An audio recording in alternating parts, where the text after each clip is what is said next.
Hello नमस्कार जय हिंद दोस्तों। मेरा नाम है चंद्रिका प्रसाद। इस वीडियो में हम पढ़ेंगे दोस्तों घटना चक्र की इस किताब के 10वें चैप्टर के बारे में, जिसका नाम है वैज्ञानिक समाजवाद यानी कि साम्यवाद। दोस्तों, राजनीति विज्ञान में केवल दो ही विचारधाराएं प्रमुख हैं। पहला है उदारवाद और दूसरा है वैज्ञानिक समाजवाद। वैज्ञानिक समाजवाद के प्रवर्तक हैं दोस्तों कार्ल मार्क्स। वैज्ञानिक समाजवाद का उदय शुरुआती उदारवाद के विरोध में हुआ यह था कि शुरुआती उदारवाद के चलते समाज दो वर्गों में बंट गया था। पहला वर्ग पूंजीपति वर्ग था और दूसरा वर्ग श्रमिक वर्ग था। वैज्ञानिक समाजवाद श्रमिकों की भलाई के लिए और पूंजीपतियों के विरोध में सामने आया। आगे इस वीडियो में हम इसके बारे में डिटेल से पढ़ेंगे। चलिए वीडियो शुरू करते हैं। इससे पहले कि आप वीडियो में खो जाएं, इमीडिएटली वीडियो को लाइक और चैनल को सब्सक्राइब कर लीजिए। हमारा चैनल यूट्यूब के उन बेस्ट चैनलों में से एक है जो केवल सोशल साइंस यानी कि सामाजिक विज्ञान सब्जेक्ट की तैयारी कराता है। दोस्तों, वैज्ञानिक समाजवाद यानी कि साम्यवाद चैप्टर का पहला क्वेश्चन है दोस्तों, वैज्ञानिक समाजवाद निम्न के रूप में भी जाना जाता है। ऑप्शन है ए मार्क्सवाद, बी अराजकतावाद, सी उदारवाद और डी फांसीवाद। तो इसका सही उत्तर है दोस्तों ऑप्शन नंबर ए मार्क्सवाद। वैज्ञानिक समाजवाद दोस्तों मार्क्सवाद के नाम से भी जाना जाता है। चलिए देखते हैं इसकी व्याख्या। वैज्ञानिक समाजवाद मार्क्सवाद के रूप में भी जाना जाता है, जिसके जनक कार्ल मार्क्स हैं। समाजवाद शब्द का प्रयोग सर्वप्रथम रॉबर्ट ओवन ने किया था। मार्क्स ने अब तक के सभी समाजों के इतिहास को वर्ग संघर्ष का इतिहास कहा है, तो इसको भी याद रखिएगा। बढ़ते हैं अगले क्वेश्चन पर। क्वेश्चन नंबर 2, निम्नलिखित में से कौन मार्क्सवादी दर्शन की क्रांति से प्रभावित थे? ऑप्शन है A Jayaprakash Narayan, B Mahatma Gandhi, C Swami Vivekananda और डी राजा राम मोहन राय। तो इसका सही उत्तर है दोस्तों option number A Jayaprakash Narayan. Jayaprakash Narayan दोस्तों मार्क्सवादी दर्शन की क्रांति से प्रभावित थे। चलिए देखते हैं इसकी व्याख्या। देखिए, जयप्रकाश नारायण मार्क्सवादी दर्शन की क्रांति से प्रभावित थे। जयप्रकाश नारायण और डॉक्टर राम मनोहर लोहिया भारत के प्रमुख समाजवादी विचारक थे। इन्होंने देश में समग्र क्रांति आंदोलन चलाया था, तो इसको याद रखिएगा। परीक्षा में अगर समग्र क्रांति के बारे में पूछता है तो आप जयप्रकाश नारायण और डॉक्टर राम मनोहर लोहिया में से कोई रहेगा तो उसको चुनेंगे। ऑप्शन में दोनों नाम नहीं रहेगा, केवल एक ही रहेगा, तो उसी में से आप चुन लेंगे, चाहे जयप्रकाश नारायण और चाहे राम मनोहर लोहिया। इन्होंने देश में समग्र क्रांति आंदोलन चलाया। इनकी पुस्तक व्हाई सोशलिज्म और टुवार्ड्स स्ट्रगल है। जयप्रकाश नारायण ने समाजवाद के नाम पर पनप रहे सर्वाधिकारवाद की कटु आलोचना की, तो इसको भी आप याद रखेंगे। बढ़ते हैं अगले क्वेश्चन पर। क्वेश्चन नंबर 3, निम्नलिखित में से किसे एक क्रांतिकारी पंथ के एक मसीहा के रूप में माना जा सकता है? तो वह है दोस्तों Karl Marx. Option number B. चलिए देखते हैं इसकी व्याख्या। देखिए, क्रांतिकारी पंथ के मसीहा के रूप में कार्ल मार्क्स को जाना जाता है क्योंकि इन्होंने वर्तमान शोषण मूलक व्यवस्था अर्थात पूंजीवादी व्यवस्था के बदलाव के लिए पहली बार वैज्ञानिक आधार पर क्रांति की नींव रखी। इसलिए दोस्तों कार्ल मार्क्स को क्रांतिकारी पंथ का एक मसीहा भी कहा जाता है, इसको याद रखिएगा। बढ़ते हैं अब अगले क्वेश्चन पर। क्वेश्चन नंबर 4, यदि प्लेटो आज जीवित होते तो वे आधुनिक साम्यवादियों से अधिक साम्यवादी होते। यह कथन किसका है? तो यह कथन है दोस्तों मैक्सी का, इसको याद रखेंगे। चलिए देखते हैं इसकी व्याख्या। प्लेटो के पत्नियों और संपत्ति की साम्यवादी व्यवस्था से प्रभावित होकर मैक्सी ने कहा था कि यदि वह आज जीवित होते तो आधुनिक साम्यवादियों से अधिक साम्यवादी होते। तो मैक्सी का यह कथन है, इसको याद रखिएगा। बढ़ते हैं अगले क्वेश्चन पर।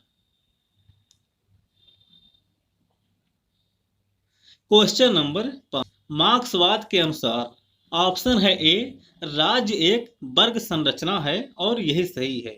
मार्क्सवाद के दोस्तों, राज्य एक वर्ग संरचना है, ऑप्शन नंबर ए।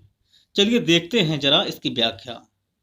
देखिए, मार्क्स राज्य को एक वर्ग संरचना मानता है। उत्पादन के साधनों पर नियंत्रण पूंजीपति वर्ग का है, अतः राज्य की समस्त शक्ति का प्रयोग यह वर्ग अपने हितों को पूरा करने के लिए करता है। इसी तथ्य के आधार पर मार्क्स ने राज्य को पूंजीपतियों की कार्यकारिणी समिति कहकर पुकारा है। तो इसको भी आप याद रखेंगे।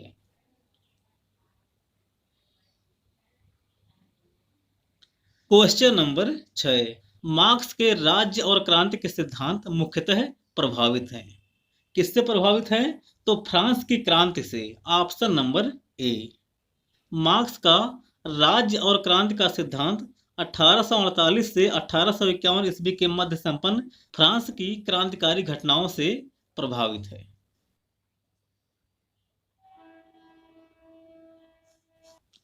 क्वेश्चन नंबर 7, यह उक्ति कि राज्य आर्थिक आधार पर एक राजनीतिक सर्वोच्च संरचना है संबंधित है। किससे संबंधित है? तो यह संबंधित है दोस्तों राज्य के मार्क्सवादी सिद्धांत से, ऑप्शन नंबर डी। चलिए देखते हैं इसकी व्याख्या। देखिए, आधार और अधिरचना के सिद्धांत के आधार पर मार्क्सवादी राज्य को पूंजीवादी आधार पर खड़ा किया गया ऊपरी ढांचा मानते हैं। यह सर्वोच्च राजनीतिक संरचना है जिसके माध्यम से पूंजीपति वर्ग सर्वहारा वर्ग का शोषण करता है। यह बहुत ही महत्वपूर्ण प्रश्न है दोस्तों। यह प्रश्न कार्ल मार्क्स के विचार का केंद्र बिंदु है, इसलिए इसको आप याद रखेंगे। अगर यह एक क्वेश्चन आपके समझ में आ गया तो कार्ल मार्क्स का पूरा विचार आपके समझ में आ गया। क्वेश्चन नंबर 8, यूनेस्को ने राजनीति विज्ञान का क्षेत्र कब निर्धारित किया था? ऑप्शन है ए 1948 ईस्वी, बी 1949 ईस्वी, सी 1950 ईस्वी और डी 1951 ईस्वी। तो इसका सही उत्तर है दोस्तों ऑप्शन नंबर ए 1948 ईस्वी। यूनेस्को ने राजनीति विज्ञान का क्षेत्र 1948 ईस्वी में निर्धारित किया था।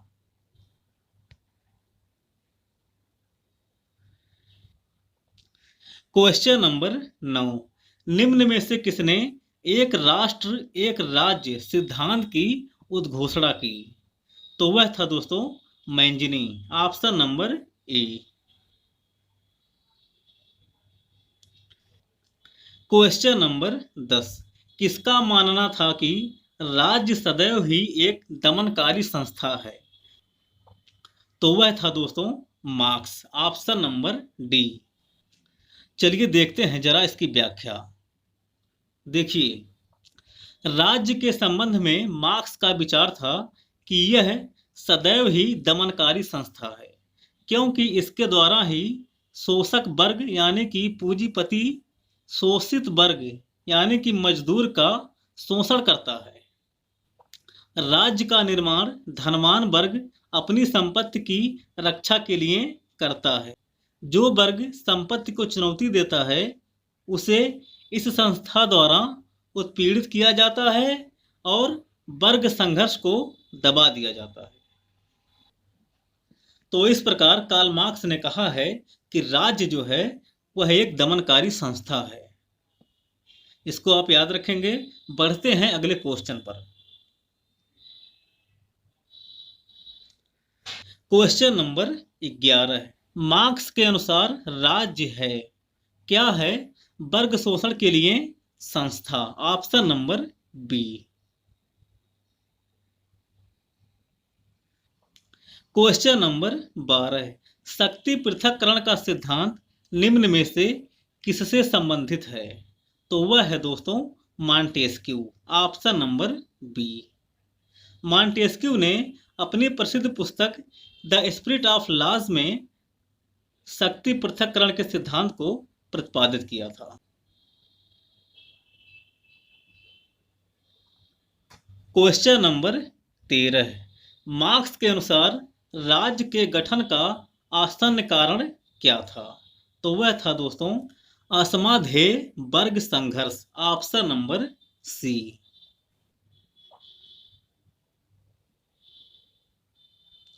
क्वेश्चन नंबर 14, राज्य का वर्ग सिद्धांत किसने प्रतिपादित किया? तो वह था दोस्तों मार्क्स। ऑप्शन नंबर ए।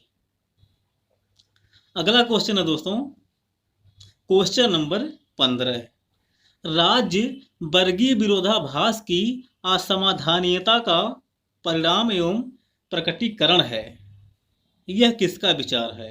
तो यह विचार है दोस्तों मार्क्स का। Option number A, Karl Marx.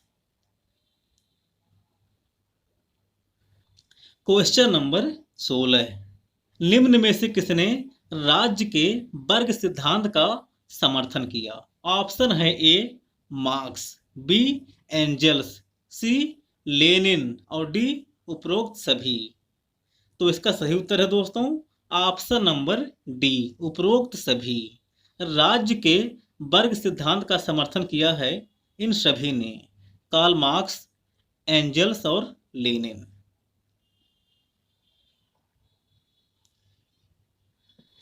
Question number 17, राज्य शोषक वर्ग का कार्यकारिणी समिति है, यह विचार किससे संबंधित है? तो यह विचार संबंधित है दोस्तों मार्क्सवादियों से। Option number B.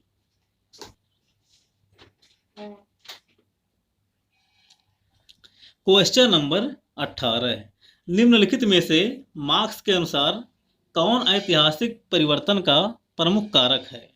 तो वह है दोस्तों वर्ग। ऑप्शन नंबर सी।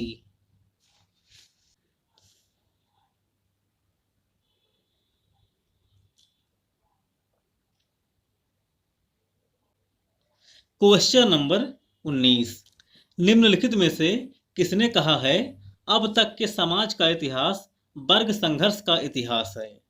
तो वह है दोस्तों Marx. Option number D. Question number 20, Karl Marx के अनुसार उसके पहले का सारा समाजवादी चिंतन क्या था? तो वह था दोस्तों काल्पनिक। Option number A.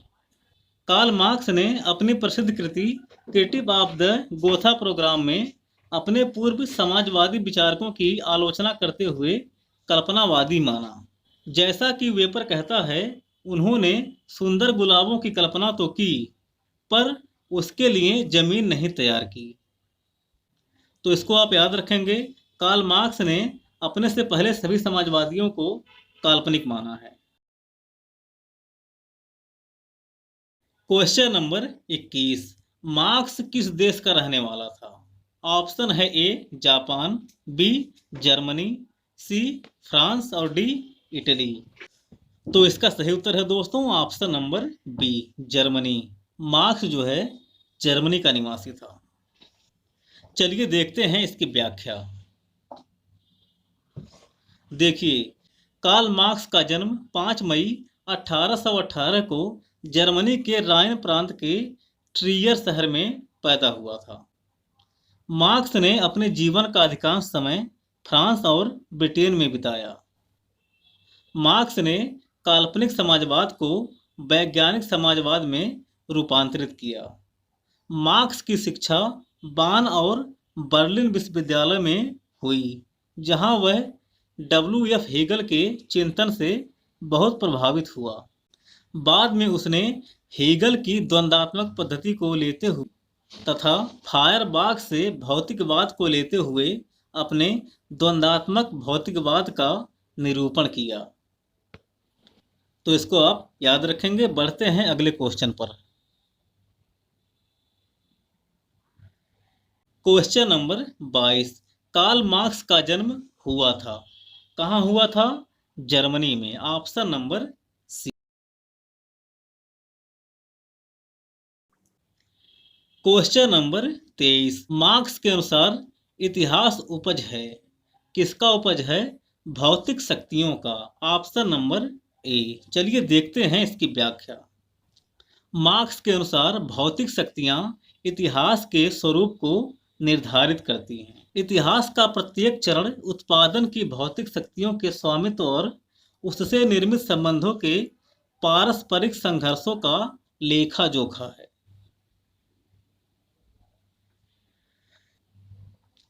Question number 24, किन आधारों पर मार्क्स का द्वंद्वात्मक भौतिकवाद सामाजिक घटनाओं की व्याख्या और विश्लेषण करता है? किन आधारों पर? तो आधार है दोस्तों भौतिक शक्तियां। ऑप्शन नंबर ए। चलिए देखते हैं इसकी व्याख्या। इसकी व्याख्या में लिखा है दोस्तों, मार्क्स ने हीगल का खंडन करते हुए कहा कि सामाजिक परिवर्तन का प्रमुख कारण पदार्थ है, ना कि चेतना। उत्पादन के साधन उत्पादन के संबंधों को निर्धारित करते हैं और उत्पादन के संबंधों द्वारा सामाजिक घटनाओं का निरूपण होता है। इसी आधार पर दोस्तों कार्ल मार्क्स ने द्वंद्वात्मक भौतिकवाद की सामाजिक घटनाओं की व्याख्या की है। तो इसको आप याद रखेंगे। बढ़ते हैं अगले क्वेश्चन पर। क्वेश्चन नंबर 25, इनमें से किस वर्ग के विचारकों ने वाद, प्रतिवाद और संवाद की द्वंद्वात्मक पद्धति का प्रयोग किया है? तो वह है दोस्तों हीगल और Marx. Option number C. Hegel और कार्ल मार्क्स ने दोस्तों वाद, प्रतिवाद और संवाद की द्वंद्वात्मक पद्धति का प्रयोग किया है। चलिए देखते हैं इसकी व्याख्या। हीगल और मार्क्स ने वाद, प्रतिवाद और संवाद की द्वंद्वात्मक पद्धति का प्रयोग किया है। हीगल विश्व का अध्ययन सदैव विकासवादी दृष्टिकोण से करता है। इस विकासवादी क्रिया को हीगल ने द्वंद्वात्मक क्रिया नाम दिया है। इस द्वंद्ववाद शब्द की उत्पत्ति यूनानी भाषा के शब्द डायलगो से हुई है, जिसका अर्थ वाद विवाद करना होता है और जिसके परिणाम स्वरूप संश्लेषण अर्थात संवाद की उत्पत्ति होती है, जो पहले के दोनों रूपों से भिन्न होता है। मार्क्स हीगल के द्वंद्ववाद से प्रभावित था, परंतु उसने हीगल के आदर्शवाद की उपेक्षा किया तथा द्वंद्वात्मक भौतिकवाद का प्रतिपादन किया। मार्क्स का भौतिक द्वंद्ववाद का सिद्धांत दोस्तों विकासवाद का सिद्धांत है, जिसके 3 अंग वाद, प्रतिवाद और संश्लेषण या संवाद हैं। उदाहरणार्थ, यदि गेहूं के दाने पर द्वंद्ववाद का अध्ययन करें तो गेहूं को जमीन में गाड़ देने से उसका स्वरूप नष्ट हो जाएगा और एक अंकुरण प्रकट होगा और वह अंकुरण विकसित होकर पौधा बनेगा।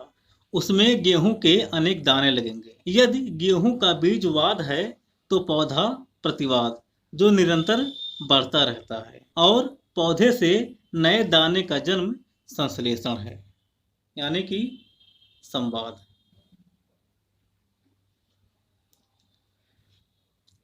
क्वेश्चन नंबर 26, निम्नलिखित विचारों में से मार्क्स ने हीगल से कौन सा विचार लिया था? तो वह था दोस्तों द्वंद्वात्मक पद्धति। ऑप्शन नंबर सी।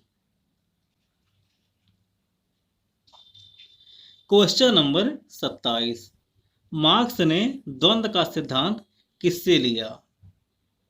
तो वह था दोस्तों हीगल। Option number B.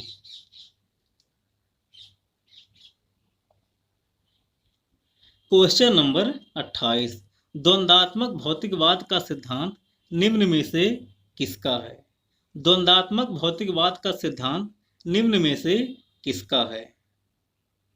तो वह है दोस्तों वैज्ञानिक समाजवाद का। Option number A. Question number 29, किसने विचारधारा को भ्रामक चेतना कहा है? किसने विचारधारा को भ्रामक चेतना कहा है? तो वह था दोस्तों Marx. Option number B.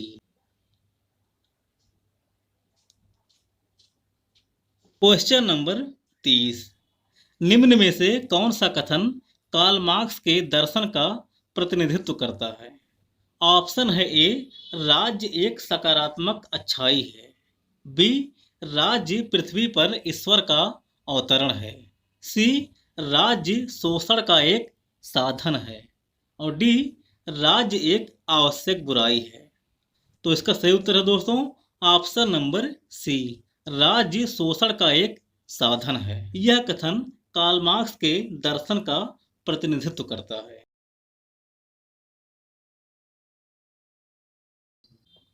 Question number 31। मार्क्सवादी मानते हैं कि, क्या मानते हैं? राज्य एक वर्ग संरचना है। ऑप्शन नंबर ए। मार्क्सवादी मानते हैं कि राज्य एक वर्ग संरचना है। तो इसको आप याद रखेंगे। बढ़ते हैं अगले क्वेश्चन पर। Question number 32। इतिहास की भौतिकवादी व्याख्या एवं वर्ग संघर्ष का सिद्धांत का निरूपण किसने किया था? तो वह था दोस्तों Karl Marx. Option number B. चलिए देखते हैं इसकी व्याख्या। कार्ल मार्क्स ने अपनी प्रसिद्ध रचना दास कैपिटल और कम्युनिस्ट मैनिफेस्टो में क्रमशः इतिहास की भौतिकवादी व्याख्या एवं वर्ग संघर्ष के सिद्धांत का प्रतिपादन किया है। तो कार्ल मार्क्स ने दोस्तों भौतिकवादी व्याख्या एवं वर्ग संघर्ष के सिद्धांत का निरूपण किया है। किस किताब में क्या है यह चीज इंपॉर्टेंट है, यह भी पूछ लेता है, तो इसको आप याद रखेंगे। दास कैपिटल में इतिहास की भौतिक व्याख्या और कम्युनिस्ट मैनिफेस्टो में वर्ग संघर्ष का सिद्धांत।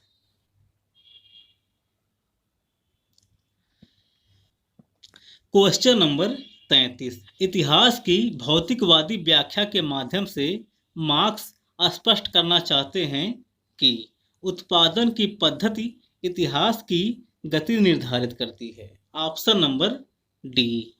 इतिहास की भौतिकवादी व्याख्या में दोस्तों कार्ल मार्क्स स्पष्ट करना चाहते हैं कि उत्पादन की पद्धति इतिहास की गति को निर्धारित करती है। चलिए देखते हैं इसकी व्याख्या। इस किताब में यह बहुत ही महत्वपूर्ण व्याख्या है दोस्तों। इतिहास की भौतिकवादी व्याख्या के माध्यम से मार्क्स ने इतिहास के प्रत्येक चरण को उत्पादन के साधनों के स्वामित्व के आधार पर व्याख्यायित किया है। आदिम साम्यवादी व्यवस्था, दास प्रथा व्यवस्था, सामंतवादी व्यवस्था, पूंजीवादी व्यवस्था और अंत में साम्यवादी व्यवस्था। Question number 34। निम्नलिखित में से कौन एक मार्क्सवादी समाजवाद सिद्धांत का आधार है? तो वह है दोस्तों परिवर्तन की मूल सच्चाई पदार्थ है। Option number C. इतिहास की भौतिक व्याख्या।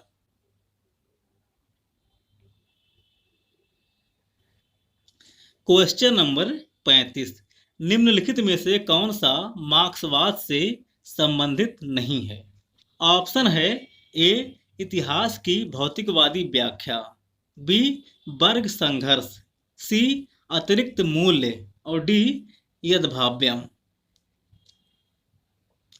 तो इसका सही उत्तर है दोस्तों ऑप्शन नंबर डी, यद्भाव्यम। यद्भाव्यम की नींव दोस्तों व्यक्तिवाद या क्लासिकल उदारवाद से संबंधित है, जबकि इतिहास की भौतिकवादी व्याख्या, वर्ग संघर्ष और अतिरिक्त मूल्य यह मार्क्सवाद से संबंधित है।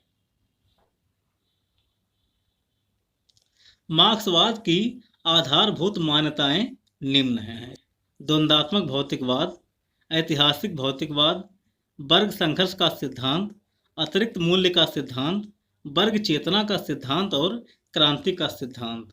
यह है दोस्तों मार्क्सवाद की आधारभूत मान्यताएं। यद्भाव्यम जो है इसमें नहीं है। Question number 36। निम्न में से क्या मार्क्सवाद से संबंध नहीं रखता? ऑप्शन है ए, अतिरिक्त मूल्य, बी इतिहास की भौतिकवादी व्याख्या, सी अहस्तक्षेप और डी वर्ग संघर्ष। तो इसका सही उत्तर है दोस्तों ऑप्शन नंबर सी अहस्तक्षेप। यह दोस्तों क्लासिकल उदारवाद से यानी कि व्यक्तिवाद से संबंधित है हस्तक्षेप। बाकी अन्य मार्क्सवाद से संबंधित हैं। क्वेश्चन नंबर 37, निम्न में से कौन सा उपागम इस विश्वास पर आधारित है कि आर्थिक आधार वैचारिक तथा राजनीतिक अधिसंरचना को निर्धारित करता है? तो वह है दोस्तों ऐतिहासिक भौतिकवाद, option number A. Question number 38, Marx का कौन सा विचार शास्त्रीय अंग्रेजी स्कूल से प्रेरित है? ऑप्शन है ए लेबर सिद्धांत, बी अतिरिक्त मूल्य का सिद्धांत, सी ए और बी दोनों, डी उपर्युक्त कोई नहीं। तो इसका सही उत्तर है दोस्तों ऑप्शन यानी कि लेबर का सिद्धांत और अतिरिक्त मूल्य का सिद्धांत शास्त्रीय अंग्रेजी स्कूल से प्रेरित है। क्वेश्चन नंबर 39, किसने कहा सर्वहारा की तानाशाही मार्क्स के सिद्धांत का सार है? तो वह कहा था दोस्तों Lenin, option number B. Question number 40, निम्नलिखित में से किसे मार्क्सवाद को लेनिन का सर्वाधिक विशिष्ट योगदान माना जाता है? तो वह है दोस्तों दल का सिद्धांत, option number D. Question number 41, marks के अनुसार सर्वहारा के अधिनायकत्व के दौरान उत्पादन के साधनों का प्रयोग होगा, किस लिए होगा? सामाजिक अच्छाई के लिए, ऑप्शन नंबर बी। मार्क्स के अनुसार दोस्तों सर्वहारा के अधिनायकत्व के दौरान उत्पादन के साधनों का प्रयोग सामाजिक अच्छाई के लिए किया जाएगा।